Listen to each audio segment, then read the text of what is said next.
Hey everybody, it's Edwardo here with your call sheet review and weekend preview of the great DraftStream game. The experiment is officially over. I am not optimizing, but look who's at the top! It's your boy, Swag Official, in the building. Number one spot to start. And as luck would just so have it, and I swear to you all, I did not optimize. I just did what I normally do. I aggregated a bunch of the scores, sorted it, and then just kind of figured it out like what the best arrangement was. It looks like right now I've got the perfect call sheet. So actually, I'll throw a challenge to myself. Although this is not likely to last, not likely to last. There's a lot of movement to happen this weekend. If I match the perfect call sheet, I will take that $25 and roll it into next week's prize pool. I guess we break it up to maybe 50 to first and like 25 to second, something like that. Anyways, we'll figure it out. Yeah, actually, that sounds about right. So, root for me? I don't know. But yeah, so not optimizing, came out with the perfect call sheet. And what does the perfect call sheet / my call sheet look like? Well, it's not a matter of if you're using Julie and the Phantoms, it's how much. I tried to cram as many of her as I could. The only thing stopping me, because price-wise I could have fit her all in, is that you must have at least 2 different titles for your call sheet. And then also, I wanted some exposure to the Social Dilemma. I did watch Social Dilemma. I think I mentioned it on the main Cinema Draft podcast earlier, and that it's a really good movie. It'll freak you the hell out. It'll probably get you to turn off all your notifications on your social media to your phone. Very frightening. But yeah, so I want exposure to this because I think this might still have some room to grow. Social Dilemma. Yeah, I could see. I mean, Metacritic, we know, are some haters. This is actually the highest Metacritic score of the weekend, but I think IMDb could get you some more scores, could get you a little higher. I think that's going to tick up. What kind of sample size do we have already? Well, we've got 1,300 people. That might be kind of hard to move up. I could see it getting up as high as an 8.4 over the weekend. What does that look like? 8.4. Yeah. So you want to have exposure to the Social Dilemma doesn't exactly kill your call sheet if you have a headliner stack, and then the rest of it was just. I mean, this is just pure unrelenting value. 9.1k for 159 in score. I mean, that's like carry the one. 17x value, which is sick. I mean, value is, we want anything 9.7x and above. 17x value is damn near double that. That's pretty exciting. So once I kind of figured out that Julie and the Phantoms was going to be a value center here, I tried to get as much of her or them as I could. Shout out Madison Reyes, Charlie Gillespie, I think Relative Unknowns, and people love this damn series. I think it's series, right? Julie and the Phantoms. Yeah, Netflix. I mean, so the critics, like it fine. I mean, 76 is pretty high for Metacritic this week. 85 is very solidly fresh on Rotten Tomatoes, but a 99 on Google and an 8.6 on IMDb user.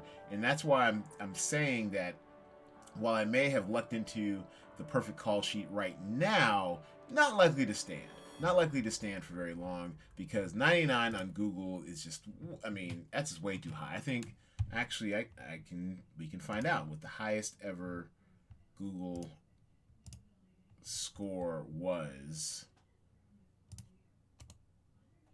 I promise you it wasn't a 99. Oh shit, my bad. So we had 98s and 100s. Okay, you know what? Actually, all right. So these two. Well, no, these two I believe were early on when we were still experimenting with Rotten Tomatoes audience score. So these are more legit. And yeah, 98 Google user score. That's pretty high. I mean, I don't see that standing. I could see maybe a 97. And once you get back to a 97 and below, then a perfect call sheet might be out of the offing. Anyways, all I'm saying is that people love Julie and the Phantoms. It'll be interesting to see its scoring journey over the weekend, if it can maintain these high highs or if it will sink to lower highs. And then I Am Woman was basically a matter of this was the last one I added to my call sheet. It was basically a matter of the highest, what I pictured would be the highest scoring title left for the price. So that's how I arrived at I Am Woman and Evan Peters. Shout out to Evan Peters, who was on the first season of Pose. Okay, so that was my call sheet. Boom, boom. Let's see who's challenging me. Gamble24x7, competing with himself for first and second place money. As we know, I cannot win any money, so any money that would be won by non-Cinema Draft employees, or by Cinema Draft employees, goes down to non-Cinema Draft employees. So he's competing against himself with ring balls not far behind. Let's take a look at G24, the homies call sheet. Yes, I like it. A lot of exposure to Julie and the Phantoms. Mambo Man, I like that too, although I have a fear of Mambo Man. What's coming up with these scores is that, so Metacritic reviewed it, thought it was okay, I guess, just below average actually. 50 Google user score might be tricky to come by. Mambo Man, the album, has an info panel, but Mambo Man, the movie, does not. So that, I don't know. We'll see. Anything can happen over the weekend. We'll see if that registers the Google user score. He will need Mambo Man to do something in order to make up that ground between me and him. We've got a fairly healthy 39-point lead, just about. So he's gonna need some help from Mambo Man. What else? He's also, so we've got, all right, so we're blocking each other on Julie and the Phantoms and Social Dilemma. I think I have one more Julie to his Mambo Man headliner stack. And then also I went with I Am Woman up here, up top. Actually, I think I went two more Julies. Yeah, I think I went two more Julies. Is that right? 1, 2, 3, 4, 5. He's got 5 Julies. I've got 1, 2, 3, 4, 5, 6, 7 Julies. Yeah, so I went for broke with Julie and the Phantoms. So he's gonna need a lot of help. I mean, like I said, Julie and the Phantoms probably can't maintain this high. So it can definitely come down to earth. To which I'm sure G24, the homie, will be there to take advantage. Now, in competing with himself, trying to stay in the money. In this case, he has a 6-pack of Julie and the Phantoms, headliner stack of Social Dilemma. I like it, mirroring a lot of the perfect call sheet. But then he went a headliner stack with Enslaved. Now, this is a bold choice. I say that because Epics, we don't have a large sample size in Epics. I think we only have about 3 or 4 titles we've done with Epics. It's documentary history. It's releasing on Monday. Now, Epics is a streaming service, which means that this will most likely be available for the audiences to consume, midnight, late Sunday night. But on the off chance that it does not get viewed by audiences in time, we could get a nice big goose egg default score, a full defaulter across the board. So if it stays a full defaulter across the board, it's going to be tough. Now, at the very least, you would hope you could count on some critical reviews coming out.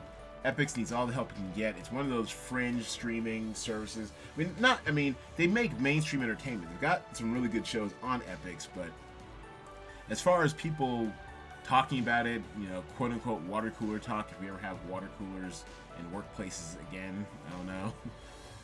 A lot of cheap office real estate for sale these days. It just doesn't seem to be generating a lot of like pop culture zeitgeist. It doesn't have a large mind share of the pop culture zeitgeist Epic's titles. So Enslaved has work cut out for it, but I do like the project. I think whenever it's released, I think I might check it out. It seems like it might be kind of like a docudrama style, documentary. What else? What else is interesting here? Whoa! Okay. Look what's going on with the brown baby. Mom's in the top 5. Rebounding from her stunning, I don't even say regression to the mean, because that's kind of mean. She's actually gotten off to really good starts and then it's kind of faded over the course of the weekend. So she's back where she belongs, in the top 5 early. And that's my girl, Julie and the Phantoms exposure. I like it. She has 2 headliners, 2 co-stars. She has a 3-pack of The Social Dilemma. Audacious, I like it. Pricey, mind you, but if The Social Dilemma actually takes up over the weekend, which I think it could, I think more people are going to start talking about this documentary. It really is kind of chilling. I don't know if it's chilling in a good way, but chilling in an informative way that might gain a little more traction. So I like this construction. The jury's out on Coastal Elites. I don't like the early returns on it, and this is where, Mom. I mean, I get it, Mom. I put up we were a little bit late due to scheduling issues in putting up the Cinema Draft podcast this week, so you probably missed the analysis talk I had during the DraftStream update section, where I discussed how I don't think Coastal Elites is going to do very well, because we are all we're living this national nightmare of highly polarized political talk 24/7. It's coming at you all the time, and I'm not sure if people want to double down on it by watching a movie that was shot in quarantine that deals with political viewpoints, I imagine. I mean, even the term Coastal Elites is a somewhat charged, derisive, honestly bullshit term cooked up by Republican talking points. So I mean, I'm kind of curious to see how they do it with the format, but otherwise, I'm not, crawling over broken glass to watch this. Are you? I don't know. So 59 out of Metacritic is not great, Bob. Especially when the Metacritic average is 66. I think we'll see scores across the board on this. It does debut Saturday, so there'll be plenty of time for people to check it out. I think doubling down on both pandemic and politics is going to be a rough ride with viewers. I honestly think that. So I don't know. I could be wrong. We'll see. And another interesting call sheet. And Jaybird in the middle of the pack, kind of foreign territory for you there, buddy. Well, let's see what's going on with this call sheet right here. Family Business, fine. Looks like it's meeting value, just about. 13.6K for 134 points, so it just made value. He's got decent Julian the Phantoms exposure, a 3-pack. Probably needs more to compete. Mambo Man, I like it. Oh, he's just spread love around here. 1, 2, 3, 4, 5, 6 titles. Yeah, and this looks like it's shaping up to be. Let's see. Shaping up to be one of those weekends.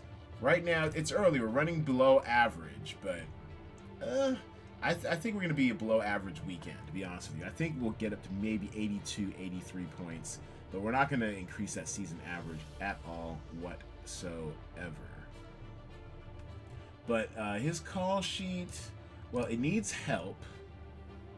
Vander Valk, I think those scores are kind of built in because it debuted previously overseas in the BBC. Probably needs more Social Dilemma. This is a smart pick. Mambo Man, solid value, 8,300 for 106 points. Probably needs more Julie and the Phantoms. Family Business is just, I mean, nothing special, meets value.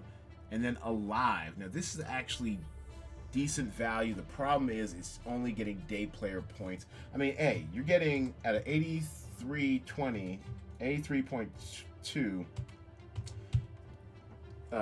from 6,000 in salary. You're getting 13x value. That's solid value. I just don't know if it's got enough room to run in order to catch up.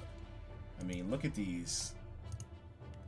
I mean, yes, this is my call sheet, but yes, it is crushing value right now. 14.4, almost 14.5 points per 1,000. It's pretty good.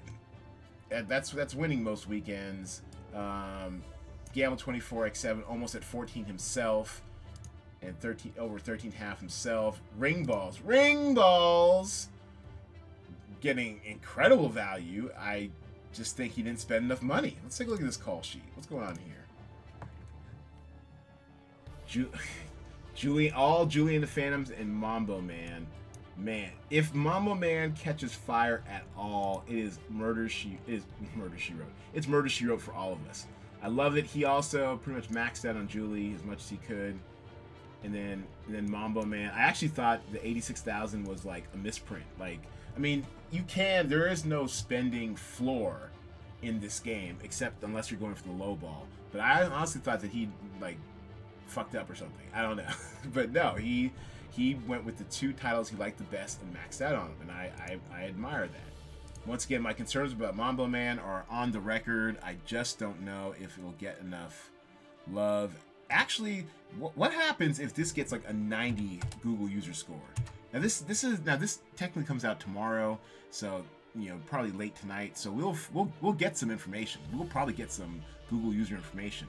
What happens if this goes to a 90? Well, Ring Balls is in the game.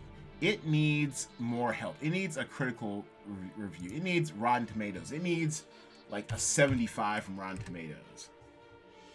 And then he is almost he needs an 80 from Rotten Tomatoes. He needs an 85 from Rotten Tomatoes.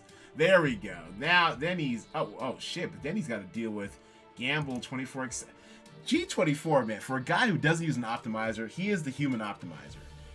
It's really encouraging to see what he's doing off the dome, straight game theory, probably using similar tactics as far as aggregating publicly available information, sorting it, and figuring out what fits best. But I just love to see poker players and natural game theorists have at it.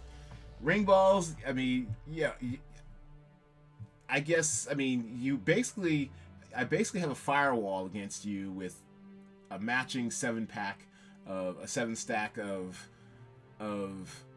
Julie and the Phantoms. But basically you need to pull off an inside straight with Mambo Man. It needs to super overperform over the weekend.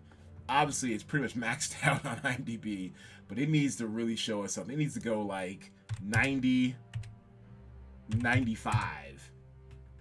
And even then, you're still kind of blocked off by Gamble 24x7. So I don't know. I'm pulling for you, though. I'd actually like to see an inside straight type of, Hail Mary type play come out of this.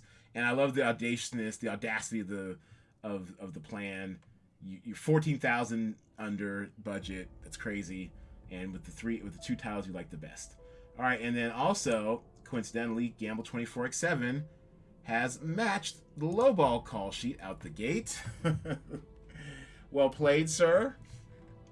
And in this perfect lowball call sheet, it's a day player stack of Woke, day player stack of the Duchess, and as much cuties as you can afford. I mean, honestly, if the rules allowed, you get, I guess the max stack you get of cuties would be 8, but then you're hurting on salary. Because that's how I started. I copy pasted as many cuties as I could, and then kind of reverse engineered from there, which is probably what G24 did himself. The Duchess right now has got terrible reviews, but this is the type of thing where Catherine Ryan fans, if there is a hive, they might turn out for her. So if they turn out and bump up the audience and user scores, then this could rebound and upset G24's apple cart. And then Woke was definitely a salary play. But also, it's underperforming by any stretch of the imagination. If you're spending 14.8K and only getting 75 back, I mean, something's wrong. So I'm actually probably going to sample Woke over the weekend. I'll give you back a report in game, see what we think. But yeah, that's how it stands. That's state of play Thursday night. I will be back Saturday afternoon, sometime after 12 p.m. Pacific time, with the Saturday estimates and game update. Thanks for watching, everybody. Thanks for playing. I love you for your data. Appreciate you. And we'll be back here on Saturday afternoon after 12 p.m. Pacific time. See you then, everybody.